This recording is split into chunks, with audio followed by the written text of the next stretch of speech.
Hi hello ಎಲ್ಲರಿಗೂ welcome to insta case. Welcome to prelims booster program. Vinay sir ಅವರ ಸಾರಥ್ಯದಲ್ಲಿ ನಡೀತಾ ಇದೆ. ನಾನು ನಿಮ್ಮ ಶ್ರೀಕಾಂತ್ ತೇಜಸ್. ಸೊ ಹಿಂದೆ ಈಗಾಗಲೇ ಹಲವಾರು ಎಪಿಸೋಡ್ಗಳನ್ನ ಮಾಡಿದೀವಿ. ಸೊ ಪ್ರೀವಿಯಸ್ ಎಪಿಸೋಡ್ ಅಲ್ಲಿ ಡಿಫೆನ್ಸ್ ಟೆಕ್ನಾಲಜಿ, ಡಿಫೆನ್ಸ್ ರಕ್ಷಣಾ ತಂತ್ರಜ್ಞಾನ ಅನ್ನುವಂಥದ್ದನ್ನ ಮಾತಾಡ್ತಾ ಇದ್ವಿ. ಬಟ್ ಈ ಎಪಿಸೋಡ್ ಅಲ್ಲಿ one of the important topic, one of the most emerging topic so ಯಾವುದು ಅಂತ ಕೇಳಿದ್ರೆ that is nano technology. So nano technology is the future technology and emerging technology. So ಇವೆಲ್ಲವನ್ನ ಉದ್ದೇಶದಲ್ಲಿ ಗಮನದಲ್ಲಿ ಇಟ್ಕೊಂಡು ಸೊ ಎಕ್ಸಾಮ್ ಅಲ್ಲೂ ಕೂಡ ಇದ್ರ ಮೇಲೆ ಪ್ರಶ್ನೆಗಳಾಗ್ಬೋದು ಅನ್ನೋಂತ ಒಂದು ಇಂಟೆನ್ಷನ್ ಇಂದ ಈ ಟಾಪಿಕ್ ಅನ್ನ ತಗೊಂಡ್ ಬರ್ತಾ ಇದ್ದೀನಿ. ಯಾಕಂದ್ರೆ ಈಗಾಗಲೇ ಪ್ರೀವಿಯಸ್ ಕೇಸ್ ಏನು ಎಕ್ಸಾಮ್ ಆಯ್ತಲ್ವಾ, ಸೊ ಅದರಲ್ಲಿ ಈಗಾಗಲೇ ನ್ಯಾನೋ ಟೆಕ್ನಾಲಜಿಗೆ ಸಂಬಂಧಪಟ್ಟಂತೆ ಒಂದು ಪ್ರಶ್ನೆ ಬಂದಿತ್ತು, ಸ್ಟೇಟ್ಮೆಂಟ್ ವೈಸ್ ಕ್ವಶನ್. ಸೊ ಹಾಗಾಗಿ ನೆಗ್ಲೆಕ್ಟ್ ಮಾಡೋದು ಬೇಡ. Very very important topic. ಆಮೇಲೆ ಫ್ಯೂಚರ್ ಟೆಕ್ನಾಲಜಿ ಅಂತೆಲ್ಲ ಮಾತಾಡ್ತಾ ಇದ್ದೀನಿ ನಾನು. ಸೊ ಹಂಗಾಗಿ ಇದನ್ನ ಅತ್ಯವಶ್ಯಕವಾಗಿ ನೀವು ತಿಳ್ಕೊಳ್ಳೇಬೇಕು. ನ್ಯಾನೋ ತಂತ್ರಜ್ಞಾನ, ನ್ಯಾನೋ ಟೆಕ್ನಾಲಜಿ. ಸರ್ ನ್ಯಾನೋ ಅಂದ್ರೆ ಏನು? ಓಕೆ, ಸೊ ಸ್ವಲ್ಪ ನೋಡೋಣ. ಮೈಕ್ರೋ ಅಂದ್ರೆ ಏನು, ನ್ಯಾನೋ ಅಂದ್ರೆ ಏನು, ಎರಡಕ್ಕೂ ಡಿಫ್ರೆನ್ಸ್ ನಮ್ಗೆ ಗೊತ್ತಿರಬೇಕು. ಯಾಕಂದ್ರೆ ಎಲ್ಲ ಚಿಕ್ಕ ಮಕ್ಕಳಿಂದ ಓದ್ಕೊಂಡು ಬಂದಿರ್ತೀವಿ. ಮೈಕ್ರೋ ಮೈಕ್ರೋ ಮೈಕ್ರೋ ಸೆಲ್, ಜೀವಕೋಶ, ಸೆಲ್ ಬಗ್ಗೆ ಓದಿರ್ತೀವಿ. ಸೊ ಸೆಲ್ ಸೈಜ್ ಎಷ್ಟು ಅಂದ್ರೆ ಮೈಕ್ರೋ 10⁻⁻⁶. ಅಂದ್ರೆ ಕಣ್ಣಿಗೆ ಕಾಣುವಂತ ಕೊನೆ ವಸ್ತು, ಕೊನೆ ಡಾಟ್ ಏನಿದೆ, ಸೊ ಅದನ್ನ ಮತ್ತೆ ನೀವು 6 ಪಟ್ಟು ಚಿಕ್ಕದ್ ಮಾಡ್ಕೊಂಡು ಹೋಗಿ, ಅದು ಕಣ್ಣಿಗೆ ಕಾಣಲ್ಲ. ಆಮೇಲೆ ಅಂದ್ರೆ ಕಣ್ಣಿಗೆ ಕಾಣೋದಕ್ಕಿಂತ 6 ಪಟ್ಟು ಚಿಕ್ಕದಾಯ್ತು, 6 times ಸ್ಮಾಲ್ ಆಯ್ತು. So that is what the 10⁻⁶. So examples ಕೊಡಿ. ಮೈಕ್ರೋಗೆ ಅಂದ್ರೆ ಸೆಲ್, ಜೀವಕೋಶ. Okay, so body is made by cells, ನಮ್ಮ ದೇಹ. ಸೊ ಪ್ರತಿಯೊಂದು ಮೂಲೆಯಲ್ಲೂ ಕಣಕಣವು ಮಾಡಲ್ಪಟ್ಟಿರುವಂತಹ ಜೀವಕೋಶಗಳಿಂದ ಎಲ್ಲವೂ ಕೂಡ ಮೈಕ್ರೋ ಸೈಜ್ ಅಲ್ಲಿ ಇರ್ತವೆ. ಅಂಡ್ ದೆನ್ ಬ್ಯಾಕ್ಟೀರಿಯಾಸ್ ಆಗಿರ್ಬೋದು, ಬ್ಯಾಕ್ಟೀರಿಯಾಗಳು. Okay, so and then microorganism, ಸೂಕ್ಷ್ಮಾಣು ಜೀವಿಗಳೆಲ್ಲ ಕೂಡ ಸೊ ಇವೇ ಆಗಿರ್ತವೆ. ನೆಕ್ಸ್ಟ್ ನ್ಯಾನೋ ಅಂದ್ರೆ ಏನು? 10⁻⁹ ಅಂದ್ರೆ ಕಣ್ಣು ಕಾಣೋದಕ್ಕಿಂತ 9 times ಚಿಕ್ಕದು. So it is smaller than, okay, 9 times smaller than what we can see from our naked eye. Okay, so 9 times smaller ಇರುತ್ತೆ. That is what the nano. Okay, so example ಕೊಡಿ ನ್ಯಾನೋಗೆ ಅಂದ್ರೆ ವೈರಸ್ ಕೊಡ್ಬೋದು ನಾವು. Virus, ಒಂದು virus usually ನಾವು ಮಾತಾಡಿರ್ತೀವಿ subject ಅಲ್ಲಿ. So virus ಅನ್ನು ಕೊಡ್ತೀವಿ ನ್ಯಾನೋ ಸೈಜ್ಗೆ. ಇನ್ನ ಇದಕ್ಕೊಂದು ಸ್ಕೇಲ್ ಅಂತ ಇದೆ ಸರ್, ಒಂದು ಸ್ಕೇಲ್ ಇದೆ, ಒಂದು ಮೆಷರಿಂಗ್ ಯೂನಿಟ್ ಇದೆ. ಸೊ ಎಲ್ಲವನ್ನು ಕೂಡ ಮಾತಾಡೋಣ. ನ್ಯಾನೋ ಟೆಕ್ನಾಲಜಿ ಅಂದ್ರೆ ಏನು? First of all, nano technology, what is nano technology? So it is a branch of science which deals with the study of nanomaterials or nanoparticles. Which deals with the study of nanomaterials or nanoparticles. And nanotechnology is the manipulation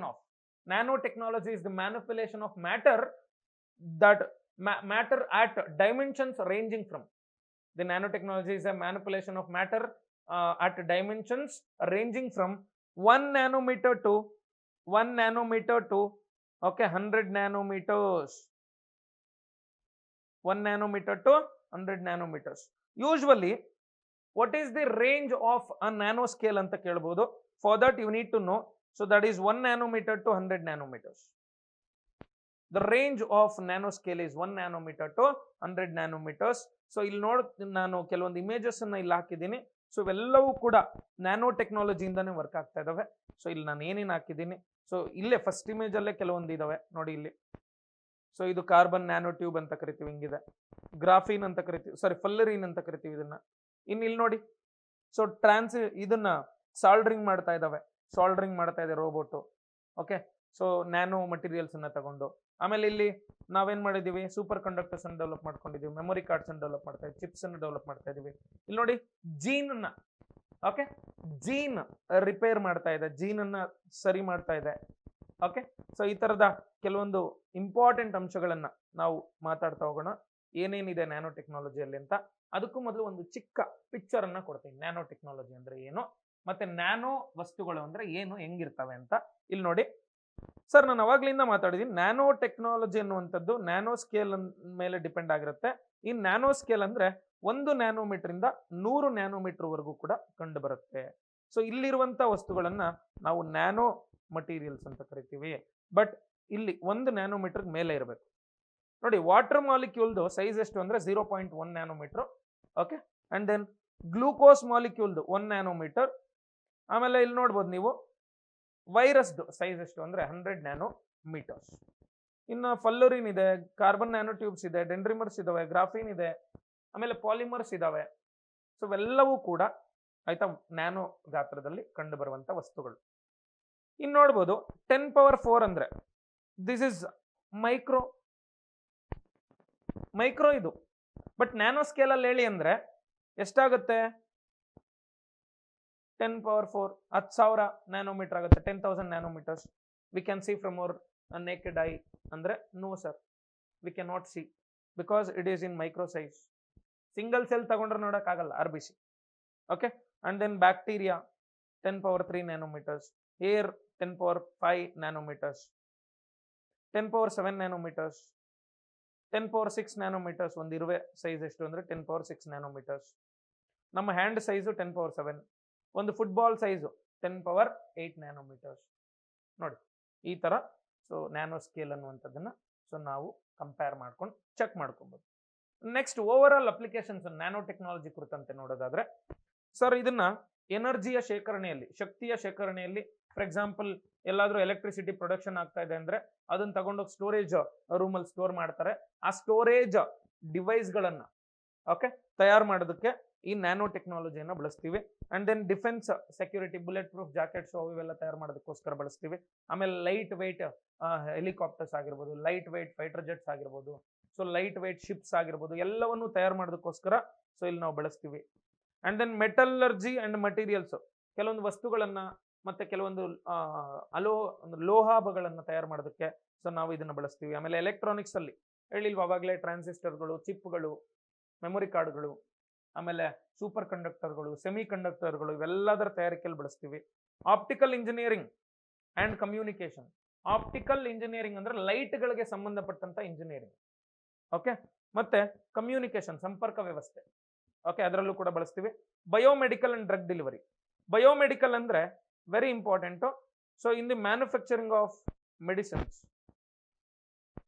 okay medicines ಅಥವಾ drugs ಗಳ manufacturing ಅಲ್ಲಿ, ಆಮೇಲೆ ಅವುಗಳನ್ನ ತಲುಪಿಸೋದು, ನಿರ್ದಿಷ್ಟ ಜಾಗಕ್ಕೆ ತಲುಪಿಸುವಂತ ಕೆಲಸವನ್ನು ಕೂಡ ಮಾಡ್ತೀವಿ. ಅದನ್ನೇ ಡ್ರಗ್ ಡೆಲಿವರಿ ಅಂತ ಕರಿತೀವಿ. ಆಮೇಲೆ ಫುಡ್ ಅಂಡ್ ಅಗ್ರಿಕಲ್ಚರ್, ಆಹಾರದ ಸಂಸ್ಕರಣೆಯಲ್ಲಿ, ಆಹಾರದ ಸಾಗಾಣಿಕೆಗೆ ಸಂಸ್ಕರಣೆ ಮಾಡಿ ಪ್ಯಾಕ್ ಮಾಡಬೇಕಾದ್ರೆ ಅಲ್ಲೂ ಕೂಡ ನ್ಯಾನೋ ಟೆಕ್ನಾಲಜಿನ ಬಳಸ್ತೀವಿ. ಆಮೇಲೆ ಅಗ್ರಿಕಲ್ಚರ್ ಅಲ್ಲಿ ನಿಮ್ಗೆ ಗೊತ್ತಿದೆ, ಕೆಮಿಕಲ್ ಫರ್ಟಿಲೈಸರ್ಸ್, ರಸಗೊಬ್ಬರಗಳು, ಇವುಗಳ ತಯಾರಿಕೆಯಲ್ಲಿ ಫಾಸ್ಫರಸ್ ಆಡ್ ಮಾಡೋದಾಗ್ಲಿ, ನೈಟ್ರೋಜನ್ ಆಡ್ ಮಾಡೋದಾಗ್ಲಿ, ಅದೇ ರೀತಿ ಪೊಟ್ಯಾಷಿಯಂನ ಆಡ್ ಮಾಡೋದಾಗ್ಲಿ, ಸೊ ಇವೆಲ್ಲವನ್ನೂ ಕೂಡ ನ್ಯಾನೋ ಗಾತ್ರಕ್ಕೆ ಕನ್ವರ್ಟ್ ಮಾಡಿ ಅವುಗಳನ್ನು ಆಡ್ ಮಾಡುವಂತ ಪ್ರಕ್ರಿಯೆ ಮಾಡ್ತಾರೆ. So agriculture.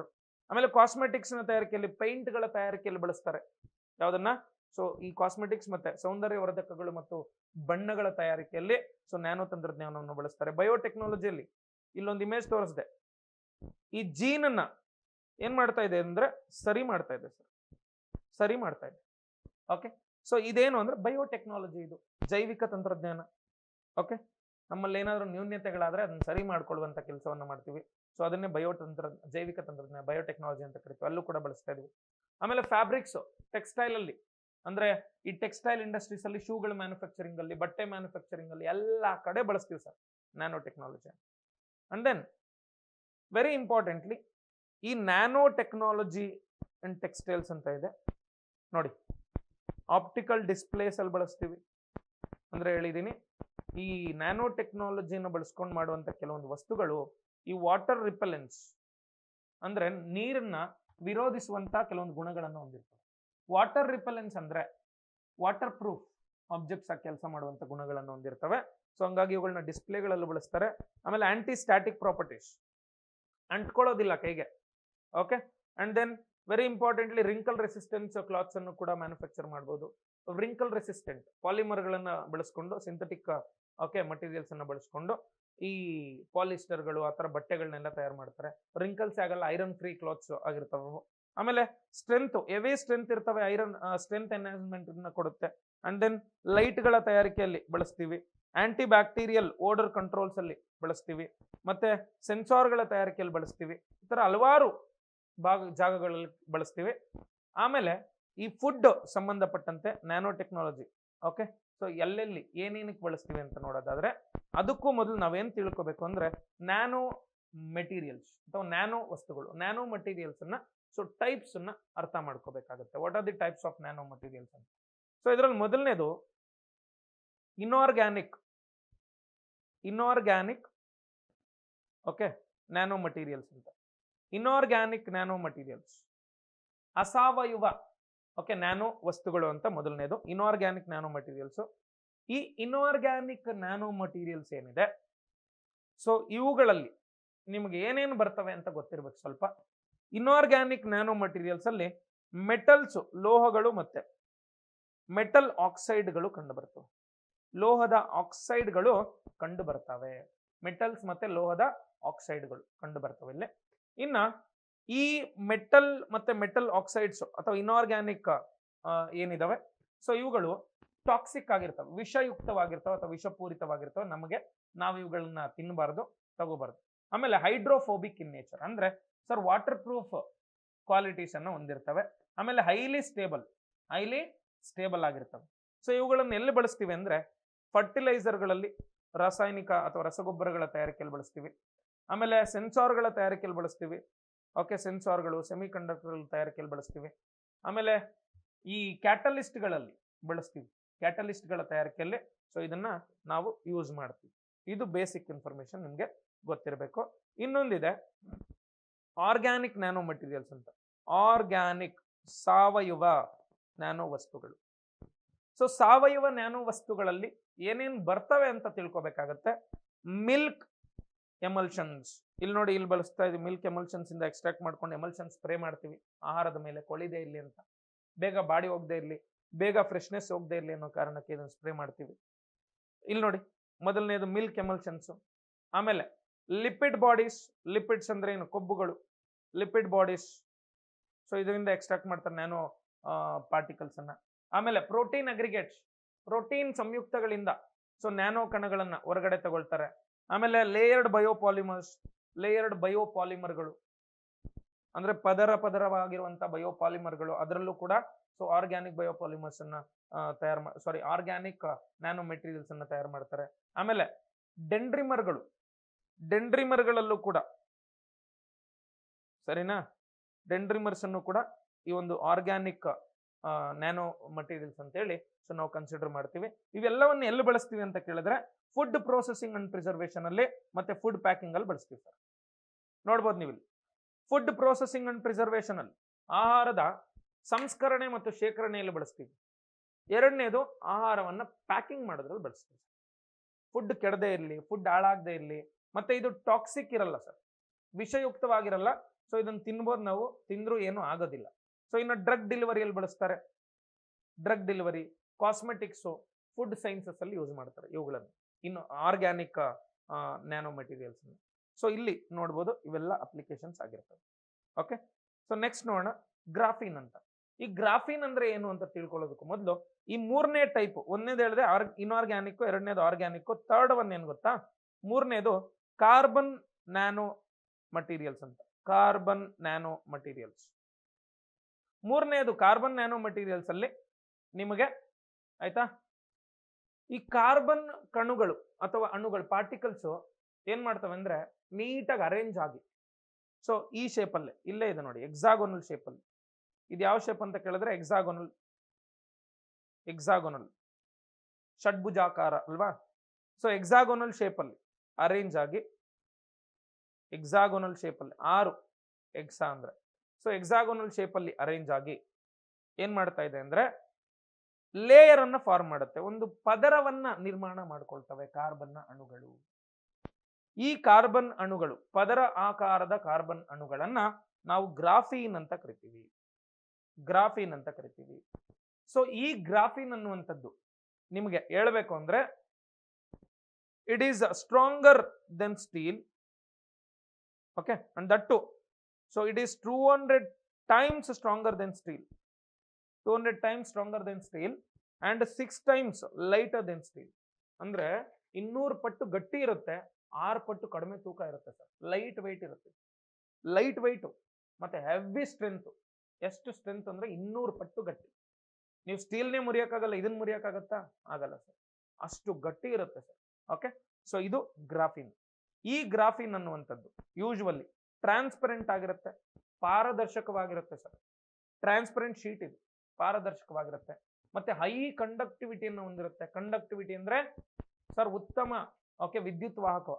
So high electricity ಕಂಡಕ್ಟಿವಿಟಿಯನ್ನು ಹೊಂದಿರುತ್ತೆ, ಉತ್ತಮ ವಿದ್ಯುತ್ ವಾಹಕವಾಗಿರುತ್ತೆ. ಇನ್ನು ನೆಕ್ಸ್ಟ್ ಲೋ ಟಾಕ್ಸಿಸಿಟಿಯನ್ನು ಹೊಂದಿರುತ್ತೆ, ಮತ್ತೆ hydrophobic in nature, water proof ಆಗಿ ಕೆಲಸ ಮಾಡುವಂತ ಸಾಮರ್ಥ್ಯವನ್ನು ಹೊಂದಿರುತ್ತೆ. ಆಮೇಲೆ ತುಂಬಾ ಸ್ಟ್ರಾಂಗ್ ಇರುತ್ತೆ, ಸ್ಟ್ರಾಂಗ್ ಸೂಪರ್ ಸ್ಟ್ರೆಂತ್ ಅನ್ನು ಹೊಂದಿರುತ್ತೆ, ಸ್ಟ್ರಾಂಗ್ ಇರುತ್ತೆ. ಓಕೆ, ಸೊ ಇದು ಫ್ಲೆಕ್ಸಿಬಿಲಿಟಿಯನ್ನು ಕೂಡ, ಹೈ ಲೆವೆಲ್ ಆಫ್ ಫ್ಲೆಕ್ಸಿಬಿಲಿಟಿಯನ್ನು ಕೂಡ ಹೊಂದಿರುತ್ತೆ, ಫ್ಲೆಕ್ಸಿಬಿಲಿಟಿ ಓಕೆ ಅನ್ನು ಕೂಡ ಹೊಂದಿರುತ್ತೆ. ಆಮೇಲೆ ಲೈಟ್ ವೆಯ್ಟ್ ಕೂಡ ಇರುತ್ತೆ. ಹಂಗಾಗಿ ಇದನ್ನ ಡಿಸ್ಪ್ಲೇಗಳ ಮ್ಯಾನುಫ್ಯಾಕ್ಚರಿಂಗ್ ಅಲ್ಲಿ ಬಳಸ್ತಾರೆ. ಎಲ್ಲ ಫ್ಯೂಚರ್ ಅಲ್ಲಿ ಬರುವಂತ ಎಲ್ಲ ಫೋನ್ಗಳು, ಡಿಸ್ಪ್ಲೇಗಳು ಎಲ್ಲ ಒಡೆಯಲ್ಲ, ಕೆಳಗಡೆ ಬಿದ್ರು ಕೂಡ ಅವೆಲ್ಲದ್ರ ಮ್ಯಾನುಫ್ಯಾಕ್ಚರಿಂಗ್ ಅಲ್ಲೂ ಕೂಡ ಸೊ ಈ ಒಂದು ಗ್ರಾಫಿನ್ ಅನ್ನು ಯೂಸ್ ಮಾಡ್ತಾರೆ ಫ್ಯೂಚರ್ ಅಲ್ಲಿ. ಯಾಕಂದ್ರೆ ವಾಟರ್ ಪ್ರೂಫ್ ನೇಚರ್ನು ಕೂಡ ಹೊಂದಿದೆ. ಸೊ ವಾಟರ್ ಪ್ರೂಫ್ ಅಂದ್ರೇನೆ ಗೊತ್ತಿದೆ ನಮಗೆ, ತುಂಬಾ ಕಾಸ್ಟ್ಲಿ ಇರುತ್ತೆ ಸ್ವಲ್ಪ. ಸೊ ಅಂತ ಡಿಸ್ಪ್ಲೇಗಳ ಮ್ಯಾನುಫ್ಯಾಕ್ಚರಿಂಗ್ ಅಲ್ಲಿ ಒಂದು ಎಲೆಕ್ಟ್ರಾನಿಕ್ ಸ್ಮಾರ್ಟ್ ಡಿವೈಸ್ ಇಂದ ಹಿಡಿದು ಸೊ ಎಲ್ಲಾ ಒಂದು ಡಿವೈಸ್ಗಳ ಡಿಸ್ಪ್ಲೇಗಳಲ್ಲೂ ಕೂಡ ಸೊ ಗ್ರಾಫಿನ್ ಅನ್ನ ಬಳಸ್ತಾರೆ. ನೆಕ್ಸ್ಟ್ ನೋಡೋಣ. ಆಮೇಲೆ ಈ ಡಿಸ್ಪ್ಲೇಗೆ ಒಂದು ಗುಣ ಇದೆ, ಅಂದ್ರೆ ಸೂಪರ್ ಕಂಡಕ್ಟರ್ ತರ ಕೆಲಸ ಮಾಡುವಂತ ಎಬಿಲಿಟೀಸ್ ಕೂಡ ಇದೆ. ಹಂಗಾಗಿ ಆರಾಮಾಗಿ ಇದನ್ನ ಬಳಸಬಹುದು. ಓಕೆ, ಬಟ್ ಎಕ್ಸ್ಪೆನ್ಸಿವ್ ಸ್ವಲ್ಪ.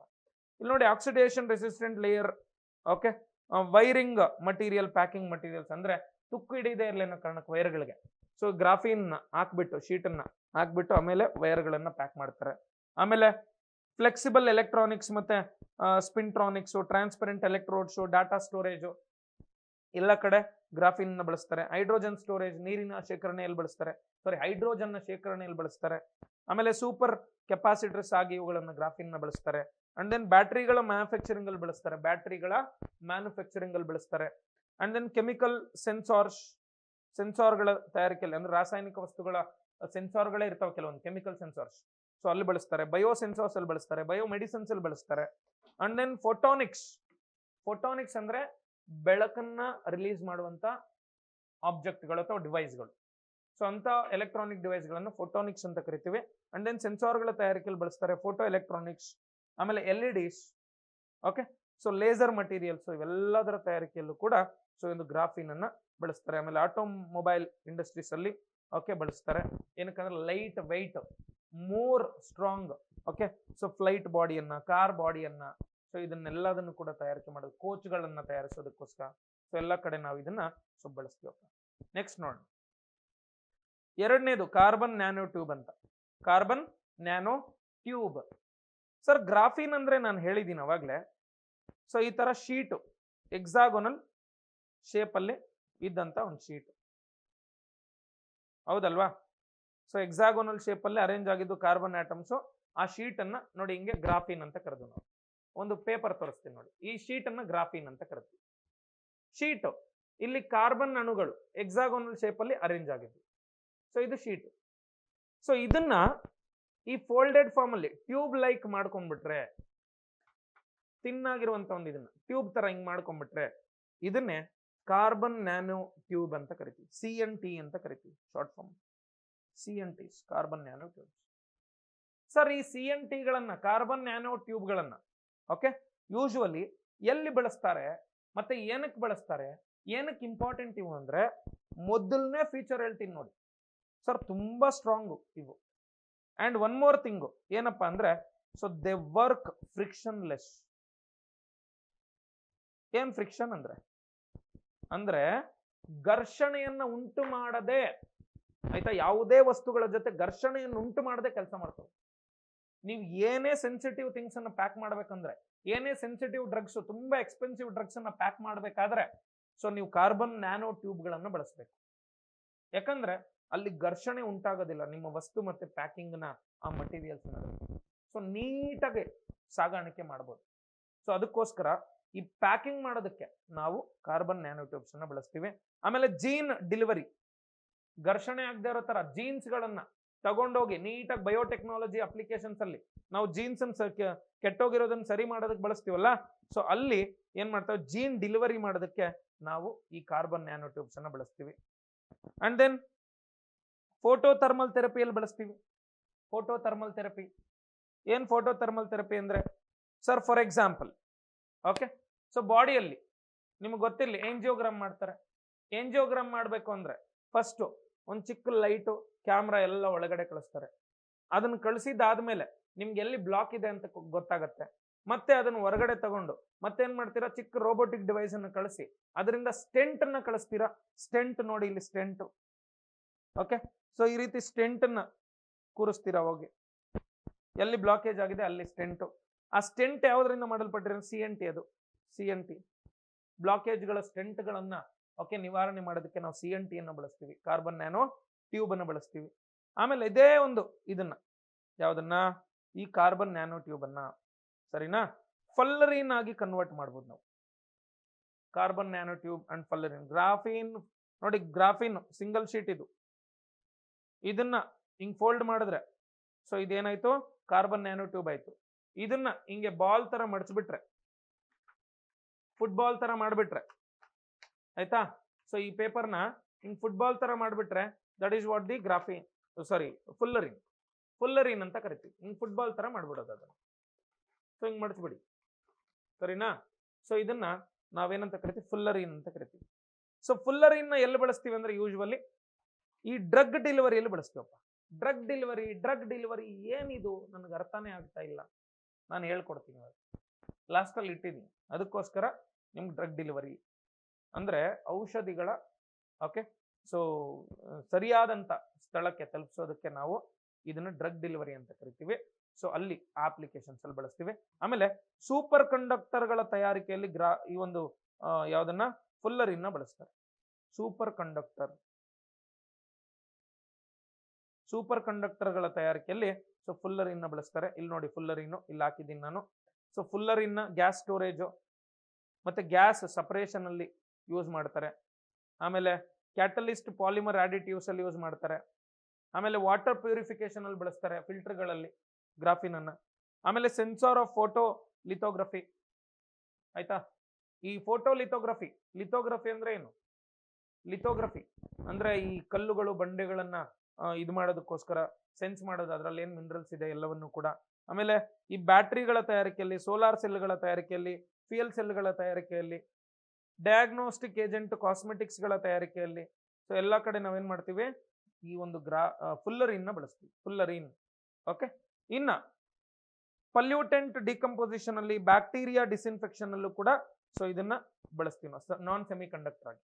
ಆದ್ರೆ ಇದನ್ನ ಸೆಮಿ ಕಂಡಕ್ಟರ್ ಕನ್ವರ್ಟ್ ಮಾಡಿಬಿಟ್ಟು ಸೊ ಇಲ್ಲಿ CR6 ರಿಡಕ್ಷನ್ ಅಲ್ಲಿ, ಪಲ್ಯೂಟೆಂಟ್ ಡಿಗ್ರೇಡೇಷನ್ ಅಲ್ಲಿ ಮತ್ತೆ ಹೈಡ್ರೋಜನ್ ಪ್ರೊಡಕ್ಷನ್ ಅಲ್ಲಿ ಸೊ ಬಳಸ್ತೀವಿ ನಾವು ಯಾವ್ದನ್ನ, ಗ್ರಾಫಿನ್ ಅನ್ನ. Very very important. ನೆಕ್ಸ್ಟ್ ನೋಡೋಣ ಕ್ವಾಂಟಮ್ ಡಾಟ್ಸ್ ಅಂದ್ರೆ ಏನು ಅಂತ. Quantum dots, so quantum dots ಅಂದ್ರೆ these are the nano crystals, ಅಂದ್ರೆ ನ್ಯಾನೋ ಗಾತ್ರದಲ್ಲಿರುವ ಕಾರ್ಬನ್ನ ಓಕೆ ಕ್ರಿಸ್ಟಲ್ಗಳು, ಕಾರ್ಬನ್ ಪಾರ್ಟಿಕಲ್ಸ್. ಕ್ರಿಸ್ಟಲ್ ಅಂದ್ರೆ ಏನು? ಒಳೆಯುವಂತ ವಸ್ತು ಓಕೆ. ಸೊ ನ್ಯಾನೋ ಕ್ರಿಸ್ಟಲ್ಸ್, ಕಾರ್ಬನ್ನ ನ್ಯಾನೋ ಕ್ರಿಸ್ಟಲ್ಗಳು. ಸೊ ಇವುಗಳ ಗಾತ್ರ 2 to 10 ನ್ಯಾನೋಮೀಟರ್ ಡಯಾಮೀಟರ್ ಇರುತ್ತೆ. ಇನ್ನ ಇವೆಲ್ಲ ಕೂಡ ಸೆಮಿ ಕಂಡಕ್ಟರ್ಗಳಾಗಿರ್ತವೆ. ಸೆಮಿ ಕಂಡಕ್ಟರ್ಸ್ ಅರೆವಾಹಕಗಳು. ಇಲ್ಲಿ ಏನಾಗುತ್ತೆ ಅಂದ್ರೆ ಸೈಜ್ ವೇರಿಯೇಷನ್ ಆಗ್ತಾ ಇವುಗಳ ಬಣ್ಣ ಬದಲಾವಣೆ ಆಗುತ್ತೆ ಆಯ್ತಾ. ಏನಕ್ಕೆ ಇದನ್ನ ತಿಳ್ಕೋಬೇಕು ಹೇಳ್ತೀನಿ ನಾನು. ನೋಡ್ರಪ್ಪ, ನೀವೇನಾದ್ರೂ ಈ ಕಾರ್ಬನ್ ಡಾಟ್ ಅನ್ನ ಅಥವಾ ನ್ಯಾನೋ ಕ್ರಿಸ್ಟಲ್ ನ 2 ನ್ಯಾನೋಮೀಟರ್ ಸೈಜ್ ಅಲ್ಲಿ ಇಟ್ಬಿಟ್ಟು ಇದ್ರ ಮೇಲ್ಗಡೆ ಲೈಟ್ ಅನ್ನ ಪಾಸ್ ಮಾಡಿದ್ರೆ, ಇದ್ರ ಮೇಲೆ ಲೈಟ್ ಅನ್ನ ಬಿಟ್ರೆ, ನೀವು ಬೆಳಕನ್ನ ಬಿಟ್ರೆ, ಸೊ ಇದು ಬ್ಲೂ ಕಲರ್ ನ ಇಂಡಿಕೇಟ್ ಮಾಡುತ್ತೆ, ಬ್ಲೂ ಕಲರ್. ಇವಾಗ 3 ನ್ಯಾನೋಮೀಟರ್ ಇನ್ ಸ್ವಲ್ಪ ದೊಡ್ಡದು ಮಾಡ್ಬಿಟ್ಟು ಇದ್ರ ಮೇಲೆ ಲೈಟ್ ಅನ್ನು ಬಿಟ್ರೆ ಇದು ಗ್ರೀನ್ ಕಲರ್ ನ ತೋರಿಸುತ್ತೆ.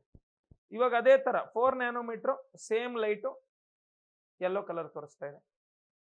ಸೇಮ್ ಪ್ರಾಡಕ್ಟ್ ಸೇಮ್ ಎಲ್ಲ, ಬಟ್ ಸೈಜ್ ಮಾತ್ರ ವೇರಿಯೇಷನ್ ಮಾಡ್ತಾ ಇದೀವಿ, ಲೈಟ್ ಅನ್ನು ಬಿಡ್ತಾ ಇದೀವಿ, ಬಣ್ಣ ಬದಲಾಗ್ತಾ ಹೋಗ್ತಾ ಇದೆ ಓಕೆ. ಈ ತರದ ವಿಶೇಷ ಗುಣಲಕ್ಷಣಗಳನ್ನ, ಈ ತರದ ಯೂನಿಕ್ ಕ್ಯಾರೆಕ್ಟರಿಸ್ಟಿಕ್ ಫೀಚರ್ಸ್ ಅನ್ನು ಹೊಂದಿರುವಂತ ಈ ಕಾರ್ಬನ್ ಕ್ರಿಸ್ಟಲ್ಸ್ ಅನ್ನ ನಾವು ಕ್ವಾಂಟಮ್ ಡಾಟ್ಸ್ ಅಂತ ಕರಿತೀವಿ. ಕ್ವಾಂಟಮ್ ಡಾಟ್ಗಳು ಎಲ್ಲಿ ಬಳಸ್ತೀವಿ ನಾವು? ಕ್ವಾಂಟಮ್ ಟೆಕ್ನಾಲಜಿಯಲ್ಲಿ ಬಳಸ್ತೀವಿ. ಏನ್ ಕ್ವಾಂಟಮ್ ಟೆಕ್ನಾಲಜಿ, ಕ್ವಾಂಟಮ್ ಡಾಟ್ಸ್ ಅಂದ್ರೆ ಏನು, ಎಲ್ಲಿ ನಾವು ಬಳಸಬಹುದು ಇವುಗಳನ್ನ ಅಂದ್ರೆ ವೆರಿ ವೆರಿ ಇಂಪಾರ್ಟೆಂಟು ಸರ್. ಇವುಗಳನ್ನ ಈ ಟಿವಿಗಳು ಗೊತ್ತಲ್ಲ ನಿಮ್ಗೆ, ಈ ಟಿವಿಗಳ ಸೊ ಡಿಸ್ಪ್ಲೇಗಳಲ್ಲಿ, ಮೊಬೈಲ್ಗಳ ಡಿಸ್ಪ್ಲೇಗಳಲ್ಲಿ ಸೊ ಎಲ್ಲ ಕಡೆ ಕಲರ್ಫುಲ್ ಆಗಿ ಪಿಕ್ಚರ್ ಕಾಣಲಿ ಅನ್ನೋ ಕಾರಣಕ್ಕೆ ಸೊ ಈ ಕ್ವಾಂಟಮ್ ಡಾಟ್ಸ್ ಅನ್ನು ಬಳಸ್ತಾರೆ. ಸೊ ಅದೇ QLED ಟಿವಿ ಕೇಳಿರ್ತೀರ, QLED ಟಿವಿಗಳು, QLED ಟಿವಿಸ್. ಸೊ ಇವಾಗ ಎಕ್ಸ್ಪೆನ್ಸಿವ್ ಟಿವಿಗಳಿಗೆ ತುಂಬಾ clarity, high resolution, high clarity so ಕೊಡುವಂತ ಟಿವಿಗಳು QLED ಟಿವಿಸು. ಅವುಗಳಲ್ಲಿ ಈ ಕ್ವಾಂಟಮ್ ಡಾಟ್ಸ್ ಅನ್ನ ಹೆಚ್ಚಾಗಿ ಬಳಸ್ತೀವಿ. ಅದೇ ರೀತಿ ಎಲ್ಲೆಲ್ಲಿ ಹೆವಿ ಕ್ಲಾರಿಟಿ ಡಿಸ್ಪ್ಲೇಸ್ ಬೇಕೋ ಅಲ್ಲೆಲ್ಲ ಕೂಡ ಸೊ ಈ ಒಂದು ಕ್ಯೂ ಡಾಟ್ಸ್ ನಿಂದ ಮಾಡಲ್ಪಟ್ಟಂತ ಸೊ ಕ್ವಾಂಟಮ್ ಡಾಟ್ಸ್ ನಿಂದ ಮಾಡಲ್ಪಟ್ಟಂತ ಇವುಗಳನ್ನೇ ನಾವು ತಯಾರು ಮಾಡ್ತೀವಿ. ಇನ್ನ for the Discovery of synthesis of quantum dots, ಈ ಕ್ವಾಂಟಮ್ ಡಾಟ್ ಗಳನ್ನ ಕಂಡು ಹಿಡಿದು ಇವುಗಳನ್ನ ಹೆಂಗೆ ತಯಾರಿಕೆ ಮಾಡಬಹುದು ಅಂತ ತೋರಿಸಿದ ಕಾರಣ ಸೊ ಇಲ್ಲಿ 3 ಜನ ವಿಜ್ಞಾನಿಗಳಿಗೆ, ಫಿಸಿಸಿಸ್ಟ್ಗಳಿಗೆ ಸೊ ಒಂದು ನೋಬೆಲ್ ಅವಾರ್ಡ್ ಅನ್ನುವಂಥದ್ದು ಸಿಕ್ತು. So Nobel award for chemistry 2023ರಲ್ಲಿ ಈ 3 ಜನಕ್ಕೆ. ಓಕೆ, ನೆಕ್ಸ್ಟ್ ನೋಡೋಣ ಸರ್. ಅವಾಗೆ ಹೇಳ್ತಾ ಇದ್ದೆ ನಾನು ಆಂಥ್ರೋಬಾಟ್ಸ್, ಜಿನೋಬಾಟ್ಸ್ ಅಂತ, ಸಾರಿ ಟಾರ್ಗೆಟೆಡ್ ಡ್ರಗ್ ಡೆಲಿವರಿ ಅಂತ. ಏನಂದ್ರೆ ಟಾರ್ಗೆಟೆಡ್ ಡ್ರಗ್ ಡೆಲಿವರಿ ಅಂದ್ರೆ ಏನು ಸರ್? ವೆರಿ ಇಂಪಾರ್ಟೆಂಟ್ಲಿ ಇಲ್ಲಿ ಒಂದು ಅಂಶವನ್ನ ಅರ್ಥ ಮಾಡ್ಕೋಬೇಕು. ನಮ್ಗೆ ಏನಾದ್ರೂ ರೋಗ ಬಂದ್ರೆ, ಕಾಯಿಲೆ ಬಂದ್ರೆ, ಸರಿನಾ, ಫಾರ್ ಎಕ್ಸಾಂಪಲ್ ತಲೆನೋವು ಬಂದಿದೆ ಅನ್ಕೊಳ್ಳಿ, ತಲೆಗೆ ಬರೋದು ತಲೆನೋವು, ಬ್ರೈನ್ಗೆ ಬರೋದು, ಬ್ರೈನ್ ಸ್ಟ್ರೆಸ್ ಆಗಿರುತ್ತೆ, ಬ್ರೈನ್ ಸೆಲ್ಸ್, ಅದಕ್ಕೆ ನಮ್ಗೆ ಹೆಡೆಕ್ ಬೇಕು. ಸೊ ಇವಾಗ ಬ್ರೈನ್ ಸೆಲ್ಸ್ಗೆ ಆ ಸ್ಟ್ರೆಸ್ ಅನ್ನ ರಿಲೀಫ್ ಮಾಡಿಸ್ಬೇಕು, ಹೆಡೆಕ್ ಹೋಗ್ಬೇಕು ಅಂದ್ರೆ ಅದಕ್ಕೆ ಮೆಡಿಸನ್ ಎಲ್ಲಿಗೆ ಬೇಕು ಅಂದ್ರೆ ಬ್ರೈನ್ ಸೆಲ್ಸ್ ಬೇಕು, not through the body, to the entire body, not to the entire body sir. So we need only okay so to free the brain cells. So brain cells ಅನ್ನ free ಮಾಡಿದ್ರೆ ನಮ್ಗೆ ಏನಾಗುತ್ತೆ, ಆ ನೋವು ಹೋಗ್ಬಿಡುತ್ತೆ. ಅದಕ್ಕೆ ಏನ್ ಮಾಡ್ಬೇಕು ಅಂದ್ರೆ ನಾವು ಸೊ ಒಂದು ಮಾತ್ರೆ ನುಂಗ್ತೀವಿ, ಒಂದು ಟ್ಯಾಬ್ಲೆಟ್ ಅನ್ನು ತಗೊಳ್ತೀವಿ. ಟ್ಯಾಬ್ಲೆಟ್ ತಗೊಂಡ್ರೆ ಎಲ್ಲಿಗೆ ಹೋಗುತ್ತೆ? ಡೈಜೆಸ್ಟಿವ್ ಟ್ರ್ಯಾಕ್ಟ್ ಹೋಗುತ್ತೆ, ಜೀರ್ಣಾಂಗ ವ್ಯೂಹದ ಮುಖಾಂತರ ಬ್ಲಡ್ ರಿಲೀಸ್ ಆಗುತ್ತೆ, ಬ್ಲಡ್ ಇಂದ ಎಲ್ಲಾ ಸೆಲ್ಸ್ಗೂ ಹೋಗುತ್ತೆ ಸರ್. ಇವಾಗ ಎಲ್ಲಾ ಸೆಲ್ಸ್ಗೂ ಬೇಕಾಗಿರ್ಲಿಲ್ಲ, ಎಲ್ಲಾ ಜೀವಕೋಶಗಳಿಗೂ ಮೆಡಿಸನ್ ಬೇಕಾಗಿರ್ಲಿಲ್ಲ, ಆದ್ರೂ ತಲುಪ್ತು. ಸೊ ತಲುಪಿದೆ ಅಂದ್ರೆ ಬೇಡದೇ ಇರೋ ವಸ್ತು ನಮ್ಗೆ ಬಂತು ಅಂದ್ರೆ ಅದರಿಂದ ನಮ್ಗೆ ತೊಂದರೆ ಆಗುತ್ತಾ ಇಲ್ವಾ? ಆಬ್ವಿಯಸ್ಲಿ ತೊಂದರೆ ಆಗುತ್ತೆ. ಸೊ ಆಬ್ವಿಯಸ್ಲಿ ಪ್ರಾಬ್ಲಮ್ ಆಗುತ್ತೆ. ಸೊ ಈ ಪ್ರಾಬ್ಲಮ್ಗಳಿಂದ ಇವತ್ತಿನ ಜನಗಳಲ್ಲಿ ಸೊ ಏನ್ ಮೆಡಿಸಿನ್ಸ್ ತಗೊಳ್ತಾ ಇದಾರೆ, ಓವರ್ ಡೋಸ್ಗಳು ಇವೆಲ್ಲ ಆಗಿ ಸೊ ಹೆಚ್ಚಿನ ಜನರಲ್ಲಿ ಹಾರ್ಮೋನಲ್ ಇಂಬ್ಯಾಲೆನ್ಸ್ಗಳು ಕಂಡು ಬರ್ತಾ ಇದಾವೆ. ಹಾರ್ಮೋನಲ್ ಇಂಬ್ಯಾಲೆನ್ಸ್ಗಳು ಓಕೆ, ಈ ಹಾರ್ಮೋನಲ್ ಇಂಬ್ಯಾಲೆನ್ಸ್ಗಳಿಂದ ಒಂದಕ್ಕಿನ್ನೊಂದು ರೋಗ, ಇನ್ನೊಂದಕ್ಕಿನ್ನೊಂದು ರೋಗ, ಹಿಂಗೆ ಚೈನ್ ಆಫ್ ಡಿಸೀಸಸ್ ಅನ್ನುವಂಥದ್ದು ಬಾಡಿಯಲ್ಲಿ ಕಂಡು ಬರ್ತಾ ಇದಾವೆ. ಸೊ ಇದು ಕಾರಣ ಆಗ್ತಾ ಇರುವಂತದ್ದು ಮೆಡಿಸಿನ್ಸ್ ಅಥವಾ ಡ್ರಗ್ಸ್. ಓಕೆ, ಸೊ ಇವಾಗ ಇಲ್ಲಿ ನಾವು ತಲೆನೋವಿಗೆ, ತಲೆ ಸೆಲ್ಗೆ, ಬ್ರೈನ್ ಸೆಲ್ಸ್ ಮಾತ್ರ ಮೆಡಿಸಿನ್ಸ್ ಅನ್ನ ಕಳಿಸಿದ್ರೆ ಅವಾಗ ಬಾಡಿಯ ಯಾವುದೇ ಪಾರ್ಟ್ಸ್ಗೂ ತೊಂದರೆ ಆಗೋದಿಲ್ಲ. ಕೈ ನೋವು ಅಂದ್ರೆ ಬರೀ ಕೈಯಲ್ಲಿರುವಂತ ಎಲ್ಲಿ ನೋವಾಗ್ತಾ ಇದೆ ಅಲ್ಲಿಗೆ ಕಳಿಸಿದ್ರೆ ಮೆಡಿಸನ್ ಸೊ ಬೇರೆ ಅಬ್ನಾರ್ಮಲ್ ಆಗಲ್ಲ, ಬೇರೆಗಳಿಗೆ ತೊಂದರೆ ಆಗಲ್ಲ. ಸೊ ಅದೇ ತರ ಎಲ್ಲಿ ನೋವಾಗಿದೆ, ಎಲ್ಲಿ ಟ್ಯೂಮರ್ ಆಗಿದೆ ಆ ನಿರ್ದಿಷ್ಟ ಪ್ರದೇಶಕ್ಕೆ ಔಷಧಿಯನ್ನ ಕಳಿಸ್ಕೊಡುವಂಥದ್ದು, ಅಲ್ಲಿ ಹೋಗಿ ಅವುಗಳನ್ನ ಸರಿ ಮಾಡುವಂತ ಕೆಲಸ. ಸೊ ಇದನ್ನೇ ಟಾರ್ಗೆಟೆಡ್ ಡ್ರಗ್ ಡೆಲಿವರಿ ಅಂತ ಕರಿತೀವಿ. ಸೊ ಇದನ್ನ ಟಾರ್ಗೆಟೆಡ್ ಡ್ರಗ್ ಡೆಲಿವರಿ ಅಂತ ಕರಿತೀವಿ. ಸೊ ಇಲ್ಲಿ ಕೆಲವೊಂದು ರೋಬೋಟಿಕ್ ಟೆಕ್ನಾಲಜಿಯನ್ನು ಬಳಸ್ಕೊಂಡು, ರೋಬೋಟಿಕ್ ತಂತ್ರಜ್ಞಾನವನ್ನು ಬಳಸ್ಕೊಂಡು, ನ್ಯಾನೋ ಟೆಕ್ನಾಲಜಿಯ ಮುಖಾಂತರ ಸೊ ರೋಬೋಟ್ಗಳನ್ನ ಅಂದ್ರೆ ನ್ಯಾನೋ ಸೈಜ್ ಅಲ್ಲಿ ಇರುವಂತಹ ರೋಬೋಟ್ಗಳನ್ನ, ಅದು ಬಯೋಡಿಗ್ರೇಡಬಲ್ ರೋಬೋಟ್ಸ್ ಅನ್ನ ತಯಾರು ಮಾಡ್ತಾ ಇದ್ದಾರೆ. ಸೊ ಮಾಡಿದ್ದಾರೆ. ಸೊ ಇವುಗಳನ್ನ ಟಾರ್ಗೆಟೆಡ್ ಡ್ರಗ್ ಡೆಲಿವರಿ ಅಪ್ಲಿಕೇಶನ್ಸ್ ಅಲ್ಲಿ ಆಗಿರ್ಬೋದು, ಆಮೇಲೆ ಟಾರ್ಗೆಟೆಡ್ ಟ್ಯೂಮರ್ ಕ್ಯೂರಿಂಗ್ ಅಲ್ಲಿ ಆಗಿರ್ಬೋದು. ಸೊ ಇಂಥ ಒಂದು ಅಪ್ಲಿಕೇಶನ್ಸ್ ಅಲ್ಲಿ ಬಳಸ್ಕೊಳ್ಳುವಂತ ಉದ್ದೇಶಗಳನ್ನ ಹೊಂದಿದ್ದೀವಿ. ಸೊ ಅದರಲ್ಲಿ ಪ್ರಮುಖವಾಗಿ ಇಲ್ಲಿ ಕಾಣಿಸ್ತಾ ಇರ್ಬೋದು ನಿಮ್ಗೆ ಸ್ಕ್ರೀನ್ ಮೇಲೆ ಸೊ ಝೀನೋಬಾಟ್ಸ್ ಅಂತ. ಝೀನೋಬಾಟ್ಸ್ ಸರ್, ಝೀನೋ ಅಂದ್ರೆ ಏನು? ಇಲ್ಲಿ ಕಪ್ಪೆ ಕಾಣಿಸ್ತಾ ಇರ್ಬೋದು ನಿಮ್ಗೆ, ಫ್ರಾಗ್ ಕಾಣಿಸ್ತಾ ಇರ್ಬೋದು. ಝೀನೋ ಅಂದ್ರೆ ಆಫ್ರಿಕಾದ ಒಂದು ಕಪ್ಪೆ ಸರ್, ಆಫ್ರಿಕನ್ ಫ್ರಾಗ್ ಅದು. ಸೊ ಅದರಿಂದ ಅದರ ಸೆಲ್ಸ್ ಅನ್ನ ಓಕೆ ಎಕ್ಸ್ಟ್ರಾಕ್ಟ್ ಮಾಡಿ ಆ ಕಪ್ಪೆಯ ಜೀವಕೋಶವನ್ನ ತಗೊಂಡು ಸೊ ಅದರಿಂದ ಬೇಕಾಗಿರುವಂತ ಕೆಲವೊಂದು ಆ ಸೆಲ್ನ ಕಾಂಪೋನೆಂಟ್ಸ್ ಅನ್ನ ಕಲೆಕ್ಟ್ ಮಾಡಿ ಸೊ ಅದಕ್ಕೆ ಈ ರೋಬೋಟಿಕ್ ಇನ್ಸ್ಟ್ರೂಮೆಂಟ್ಗಳನ್ನ ಓಕೆ ಸೊ ರೋಬೋಟಿಕ್ ಇನ್ಸ್ಟ್ರೂಮೆಂಟ್ಗಳನ್ನ ನ್ಯಾನೋ ಸೈಜ್ ಅಲ್ಲಿ ಆ ನ್ಯಾನೋ ಟೆಕ್ನಾಲಜಿಯನ್ನು ಬಳಸ್ಕೊಂಡು ಆಡ್ ಮಾಡಿ ಅದಕ್ಕೆ ಸೊ ಏನೇನ್ ಸಿಸ್ಟಮ್ಸ್ ಅನ್ನೆಲ್ಲ ಹಾಕ್ಬೇಕು ಕರೆಕ್ಟ್ ಆಗಿ ಅದಕ್ಕೆ ಇಂಪ್ಲೈ ಮಾಡಿ ಸೊ ಅದನ್ನ ಬಾಡಿ ಒಳಗಡೆ ಇಂಜೆಕ್ಟ್ ಮಾಡ್ತಾರೆ ಮೆಡಿಸಿನ್ ಜೊತೆಯಲ್ಲಿ. ಸೊ ಅದೇನ್ ಮಾಡುತ್ತೆ ಅಂದ್ರೆ ಎಕ್ಸಾಕ್ಟ್ಲಿ ಎಲ್ಲಿ ನಮ್ಗೆ ಟ್ಯೂಮರ್ ಆಗಿದೆ, ಗಾಯ ಆಗಿದೆ, ಎಲ್ಲಿ ರೋಗ ಇದೆ ಸೊ ಆ ಜಾಗಕ್ಕೆ ಹೋಗಿ ಸೊ ಇದೇನ್ ಮಾಡುತ್ತೆ ಅಂದ್ರೆ ಫಸ್ಟ್ ನೋಡುತ್ತೆ. ಒಂದು 5 ರೋಬೋಟ್ಸ್ ಹೋಗಿದಾವೆ, 5 ಝೀನೋಬೋಟ್ಸ್ ಹೋಗಿದಾವೆ ಅಂದ್ರೆ 5 ಝೀನೋಬೋಟ್ಸ್ ಕೈಯಲ್ಲಿ ಆಗತ್ತಾ ಈ ಕೆಲಸ ಅಂತೇಳಿ ನೋಡುತ್ತೆ. ಆಗಲ್ಲ ಅಂದ್ರೆ ಇದು ರೀಪ್ರೊಡ್ಯೂಸ್ ಮಾಡ್ಕೊಳ್ಳುತ್ತೆ, ತನ್ನನ್ನು ತಾನು ಮತ್ತೆ ಡಿವೈಡ್ ಮಾಡ್ಕೊಳ್ಳುತ್ತೆ. ಸೊ ನಂಬರ್ ಇನ್ಕ್ರೀಸ್ ಮಾಡ್ಕೊಳ್ಳುತ್ತೆ. ಇನ್ಕ್ರೀಸ್ ಮಾಡಿಕೊಂಡು ಇದನ್ನೆಲ್ಲ ವಾಸಿ ಮಾಡುತ್ತೆ ಸರ್. ವಾಸಿ ಮಾಡಿ ಈ ರೋಗವನ್ನ ನಂತರದಲ್ಲಿ ಸೊ ಇದು ಬಯೋಡಿಗ್ರೇಡಬಲ್ ಅಂದ್ರೆ ಅಲ್ಲೇ ಏನು ಡಿಕೆ ಆಗ್ಬಿಡುತ್ತೆ, ಅಲ್ಲೇ ನಶಿಸಿ ಹೋಗುತ್ತೆ, ಇದು ಕೊನೆಗೆ ನಶಿಸಿ ಹೋಗುತ್ತೆ. ಓಕೆ, ಸೊ ಈ ತರದ ಒಂದು ಟೆಕ್ನಾಲಜಿಯನ್ನ ಡೆವಲಪ್ ಮಾಡ್ತಾ ಇದೀವಿ. So this is what the xenobots are. xenobots or bots. So they are the robots with frog cells. Frog cell anta helbodu. Robot with frog cell used in the targeted drug delivery or tumor curing. So ಇಲ್ಲಿ nano size ಅಲ್ಲಿ ಇರುತ್ತೆ ಈ robot, nano size ಅಲ್ಲಿ ಇರುತ್ತೆ. So ಇದನ್ನ xenobot ಅಂತ ಕರಿತೀವಿ. ಇನ್ನು ನೆಕ್ಸ್ಟ್ ನೋಡಿ, ಆಂಥ್ರೋಬಾಟ್ಸ್ ಅಂತ ಕರಿತೀವಿ. ಆಂಥ್ರೋ ಅಂದ್ರೆ ಹ್ಯೂಮನ್, ಮನುಷ್ಯ, ಬಾಟ್ ಅಂದ್ರೆ ರೋಬೋಟ್. ಸೊ ಇಲ್ಲಿ ಮಾನವನ ಸ್ಕಿನ್ ಸೆಲ್ಸ್, ಚರ್ಮದ ಕೋಶಗಳನ್ನ ತಗೊಂಡು ಇವುಗಳಿಗೆ ಈ ರೋಬೋಟ್ ಅನ್ನ ಅಟ್ಯಾಚ್ ಮಾಡಿ, ಸೊ ಇದಕ್ಕೆ ಪ್ರೋಗ್ರಾಮಿಂಗ್ ಮಾಡಿ, ಸೊ ಅವುಗಳನ್ನ ನೀಡಲಾಗತ್ತೆ. ಇವುಗಳನ್ನೇ ನಾವು ಆಂಥ್ರೋಬಾಟ್ಸ್ ಅಂತ ಕರಿತೀವಿ. ಓಕೆ, ಆಂಥ್ರೋಬಾಟ್ಸ್ ಅಂತ ಕರಿತೀವಿ. ಸೇಮ್ ಹ್ಯೂಮನ್ ಟ್ರೇಕಿಯಲ್ ಸೆಲ್ಸ್ ಅನ್ನ ಕೂಡ ಬಳಸ್ತಾರಂತೆ. Human tracheal cells, okay, and then neural tissue constructed from human tracheal cells with the ability to mend the compromised neural tissue ಅಂತ ಇದೆ. ಇಲ್ಲಿ ಸ್ಕಿನ್ ಸೆಲ್ಸ್ ಅನ್ನ ಬಳಸ್ಕೊಂಡು ಇದನ್ನ ತಯಾರು ಮಾಡ್ತಾರೆ. ಅಂಡ್ ದೆನ್ ಟ್ರೇಕಿಯಲ್ ಸೆಲ್ಸ್ ಅನ್ನು ಕೂಡ ಬಳಸ್ತಾರೆ. ಅಂಡ್ ನ್ಯೂರಲ್ ಟಿಶ್ಯೂಸ್ ಅನ್ನ ಸರಿ ಮಾಡುವಂತ ಕೆಲಸವನ್ನು ಕೂಡ ಮಾಡುತ್ತಿದ್ದು. ಓಕೆ, ನ್ಯೂರಲ್ ಟಿಶ್ಯೂಸ್ ಎಲ್ಲಾದ್ರೂ ತಲೆಗೇಟು ಬಿದ್ದು ಏನಾದ್ರೂ ಹೆಚ್ಚು ಕಮ್ಮಿ ಆಗೋಗಿದ್ರೆ, ಸೊ ಆಪರೇಷನ್ ದೊಡ್ಡದಾಗಿ ಸರ್ಜರಿನಿ ಮಾಡಂಗಿಲ್ಲ. ಸೊ ಈ ರೋಬೋಟ್ಗಳನ್ನು ಕಳಿಸು ಕೂಡ ಸರಿ ಮಾಡುವಂತ ಪ್ರಕ್ರಿಯೆಯನ್ನ ಸೊ ಮಾಡ್ಬೋದು. ಫ್ಯೂಚರ್ ಇದು. ಆಮೇಲೆ xenobots are derived from frog cells. Anthrobots possess self-assembling capabilities and are crafted from human tissue. Okay, offering a promise avenue for personalized medicine. ಅಂದ್ರೆ ಕರೆಕ್ಟ್ ಆಗಿ ಸೆಲ್ಗೆ ತಗೊಂಡೋಗಿ ಕೊಡೋದು, ಅದನ್ನೇ ರೆಡಿ ಮಾಡೋದು. ಸೊ ಇಲ್ಲಿ ಬೇರೆಯವ್ರಿಗೆ ತೊಂದರೆ ಕೊಡಲ್ಲ, ಪರ್ಸನಲ್ ಆಗಿ ಸೊ ಟ್ರೀಟ್ ಮಾಡುವಂತ ಕೆಲಸವನ್ನು ಮಾಡ್ತವೆ. ಇನ್ನು ಹೌ ಡಸ್ ಇಟ್ ವರ್ಕ್ ಅಂದ್ರೆ, ಓಕೆ, ಇಲ್ಲಿ ನೋಡ್ಬೋದು ನೀವು. ಸೊ ಟ್ರೇಕಿಯಲ್ ಸ್ಕಿನ್ ಸೆಲ್ಸ್ ಇಂದ ಇದನ್ನ ಕ್ರಿಯೇಟ್ ಮಾಡ್ತಾರೆ, ಯಾವ್ದನ್ನ ಆಂಥ್ರೋಬಾಟ್ಸ್ ಅನ್ನ. When position damaged the neural tissue, the anthrobots okay amalgamate into a super bot ಆಗುತ್ತೆ. ಆಮೇಲೆ ಅದನ್ನ ರೆಡಿ ಮಾಡುವಂತ ಕೆಲಸ ಮಾಡುತ್ತೆ. ಸೊ ಈ ತರ ನಮ್ಮ ದೇಹದಲ್ಲಿ ಎಲ್ಲೆಲ್ಲಿ ಏನೇನು ಹಾನಿಗಳು, ಡ್ಯಾಮೇಜ್ಗಳು, ಗಾಯಗಳಾಗ್ತವೆ ಅಥವಾ ರೋಗಗಳು ಬರ್ತವೆ, ಎಲ್ಲದನ್ನು ಸರಿ ಮಾಡುವಂತ ಸೊ ಒಂದು ಇದನ್ನ ವಿಶೇಷ ಗುಣಲಕ್ಷಣಗಳನ್ನ ಇವುಗಳಿಗೆ ನೀಡ್ತಾರೆ. ಸೊ ಇಂಥ ಒಂದು ರೋಬೋಟ್ಸ್ ಅನ್ನ ನ್ಯಾನೋ ತಂತ್ರಜ್ಞಾನವನ್ನು ಬಳಸ್ಕೊಂಡು ಮಾಡ್ತಾರೆ. ಸೊ ಅದರ ಭಾಗವೇ ಈ xenobots ಮತ್ತೆ ಆಂಥ್ರೋಬಾಟ್ಸ್. ಸೊ ಇವುಗಳನ್ನ ಬಹಳ ವಿಶೇಷವಾಗಿ ಇಂಪಾರ್ಟೆಂಟ್ ಆಗಿ ಟಾರ್ಗೆಟೆಡ್ ಡ್ರಗ್ ಡೆಲಿವರಿ ಅಪ್ಲಿಕೇಶನ್ಸ್ ಅಲ್ಲಿ ಸೊ ಬಳಸ್ತೀವಿ. Very very important. ಇನ್ನು ನೆಕ್ಸ್ಟ್ ನೋಡೋಣ, ಆಡಿಟಿವ್ ಪ್ರಿಂಟಿಂಗ್ ಟೆಕ್ನಾಲಜಿ ಅಂತ ಇದೆ ಸರ್, ಒಂದು ಸಣ್ಣ ಟಾಪಿಕ್. ಆಡಿಟಿವ್ ಪ್ರಿಂಟಿಂಗ್ ಟೆಕ್ನಾಲಜಿ ಏನ್? ಆಡಿಟಿವ್ ಪ್ರಿಂಟಿಂಗ್ ಟೆಕ್ನಾಲಜಿ ಅಂದ್ರೆ, so the printing technology which includes layer by layer printing. ಅಂದ್ರೆ ಪದರದ ಮೇಲೆ ಪದರವನ್ನ ಪ್ರಿಂಟ್ ಮಾಡ್ಕೊಳ್ಳುವ ಹೋಗೋದಕ್ಕೆ ಸೊ ಇಲ್ಲಿ ಆಡಿಟಿವ್ ಪ್ರಿಂಟಿಂಗ್ ಟೆಕ್ನಾಲಜಿ ಅಂತ ಕರಿತೀವಿ. ಸೊ ಇದರಲ್ಲಿ ತುಂಬಾ ಕಾಂಪ್ಲಿಕೇಟ್ ಮಾಡ್ಕೊಂಡ್ರೆ ಅರ್ಥ ಆಗೋದಿಲ್ಲ. ಫಾರ್ ಎಕ್ಸಾಂಪಲ್, ಹಿಂಗೆ ಸಿಂಗಲ್ ಪಾರ್ಟಿಕಲ್ಸ್ ಇದ್ರೆ ಸೊ ಇದನ್ನ 0D ಅಂತ ಹೇಳ್ತೀವಿ. ಇಲ್ಲಿ ನೋಡ್ಬೋದು ನೀವು. ಇನ್ನು ಹಿಂಗೆ ಕೂಡ್ಕೊಂಡಿದ್ರೆ ಕಣಗಳು, ಸರಿನಾ, ಸ್ವಲ್ಪ ಕಾಂಪ್ಲೆಕ್ಸಿಟಿಯನ್ನು ಡೆವಲಪ್ ಮಾಡ್ಕೊಂಡಿದ್ರೆ 1D ಅಂತ ಕರಿತೀವಿ. ಇನ್ನೂ ಕಾಂಪ್ಲೆಕ್ಸಿಟಿಯನ್ನು ಡೆವಲಪ್ ಮಾಡ್ಕೊಂಡಿದ್ರೆ 2D ಅಂತ ಕರಿತೀವಿ. ಇನ್ನೂ ಕಾಂಪ್ಲೆಕ್ಸ್ 3D, ಇನ್ನೂ complex 4D. Examples, nano particles ಇಲ್ಲಿ ಇಂಡಿವಿಜುವಲ್ ಆಗಿರ್ತವೆ. ಸೊ ಫಲ್ಲರಿನಲ್ಲಿ ಓಕೆ, ಸೊ ಒಂದೊಂದು ಪಾರ್ಟಿಕಲ್ ಹಿಂಗೆ ಕೂಡ್ಕೊಂಡು ಆಯ್ತಾ ಚಲ್ಲಪಿಲ್ಲಿ ಆಗಿರ್ತವೆ.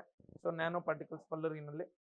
ಇದು 0D ಅಂತ ತಗೊಬೋದು. 1Dಗೆ example nano wires, nano tubes 1Dಗೆ ಎಕ್ಸಾಂಪಲ್. ಓಕೆ, ಅಂಡ್ ದೆನ್ 2Dಗೆ ಎಕ್ಸಾಂಪಲ್ ಥಿನ್ ಫಿಲಮ್ ಶೀಟ್ಸ್, ಅಂದ್ರೆ ಗ್ರಾಫಿನ್ ಶೀಟ್ಸ್ ಒಂದ್ರ ಮೇಲೆ ಒಂದು ಕೂರಿಸ್ಕೊಂಡು ಹೋದ್ರೆ ಆಯ್ತಾ 2D ಶೀಟ್ಸ್ ಆಗುತ್ತೆ. ಆಮೇಲೆ 3D ಟೆಕ್ನಾಲಜಿ, ಪಾಲಿಕ್ರಿಸ್ಟಲ್ಸ್, ಗ್ರಾಫೈಟ್ ಅಂತ ಕರಿತೀವಿ. Graphite is the example for 3D. Okay, so ಇದು basic information. So additive printing technology. ಇನ್ನ ಇತ್ತೀಚೆಗೆ 3D ಪ್ರಿಂಟಿಂಗ್ ಟೆಕ್ನಾಲಜಿಯನ್ನು ಬಳಸ್ಕೊಂಡು ನಮ್ಮ ಬೆಂಗಳೂರಿನಲ್ಲಿ ಒಂದು ಪೋಸ್ಟ್ ಆಫೀಸ್ ಅನ್ನ ನೋಡ್ಬೋದು ನೀವು. ಇಲ್ಲೇ ಪೋಸ್ಟ್ ಆಫೀಸ್ ಅನ್ನ ಕನ್ಸ್ಟ್ರಕ್ಟ್ ಮಾಡಿದ್ದಾರೆ. ತುಂಬಾ ಸ್ಟ್ರಾಂಗ್ ಇರುತ್ತೆ. ಓಕೆ, ತುಂಬಾ ಸ್ಟ್ರಾಂಗ್. ಇನ್ನ ಈ 3D ಪ್ರಿಂಟಿಂಗ್ ಟೆಕ್ನಾಲಜಿಯನ್ನು ಬಳಸ್ಕೊಂಡು ಮಾಡಿರುವಂತದ್ದು ಇದು. 4D ಅಂದ್ರೆ ಓಕೆ, ಸೊ ಈ ಬೆಂಡ್ಗಳನ್ನ ತಯಾರಿಕೆ ಮಾಡ್ಕೊಳ್ಳೋದಕ್ಕೆ, ಬೆಂಡ್ಗಳು ಎಲ್ಲೆಲ್ಲಿ ಹಿಂಗೆ ಇದು ಮಾಡಬೇಕು, ಬೆಂಡ್ ಮಾಡಬೇಕು ಅಂಥವುಗಳನ್ನೆಲ್ಲ ತಯಾರು ಮಾಡ್ಕೊಳ್ಳೋದಕ್ಕೆ ನಾವು 4D ಪ್ರಿಂಟಿಂಗ್ ಟೆಕ್ನಾಲಜಿಯನ್ನು ಬಳಸ್ತೀವಿ. ಸೊ ಇದು 3D ಪ್ರಿಂಟಿಂಗ್ ಟೆಕ್ನಾಲಜಿಯಿಂದ ಬಿಲ್ಡ್ ಆಗಿರುವಂತ ಸೊ ಕರ್ನಾಟಕದ ಮೊದಲ ಕನ್ಸ್ಟ್ರಕ್ಷನ್ ಇದು. So first construction of Karnataka and also India. And world's first construction ಅಂತ ಕೇಳಿದ್ರೆ ಸೊ ಸೌದಿ ಅರೇಬಿಯಾದಲ್ಲಿ, ಸಾರಿ ದುಬೈಯಲ್ಲಿ ಸೊ ಎಮಿರೇಟ್ಸ್ ಅನ್ನುವಂಥ ಒಂದು ಬಿಲ್ಡಿಂಗು, ಸೊ ಅದನ್ನು ಕನ್ಸ್ಟ್ರಕ್ಟ್ ಮಾಡಿದ್ದಾರೆ. ಆ್ಯಂಡ್ ಇಂಡಿಯಾದಲ್ಲಿ ಇದೆ first 3D printed post office in Bengaluru. Okay, ಅಲ್ಸೂರಲ್ಲಿ ಇದೆ. Okay, so this about the nano technology. So very very important. And thank you so much. So ಮುಂದಿನ ಎಪಿಸೋಡಲ್ಲಿ ಸಿಗೋಣ. ಅಲ್ಲಿವರೆಗೂ ಎಲ್ಲರಿಗೂ ಥ್ಯಾಂಕ್ ಯು ವೆರಿ ಮಚ್.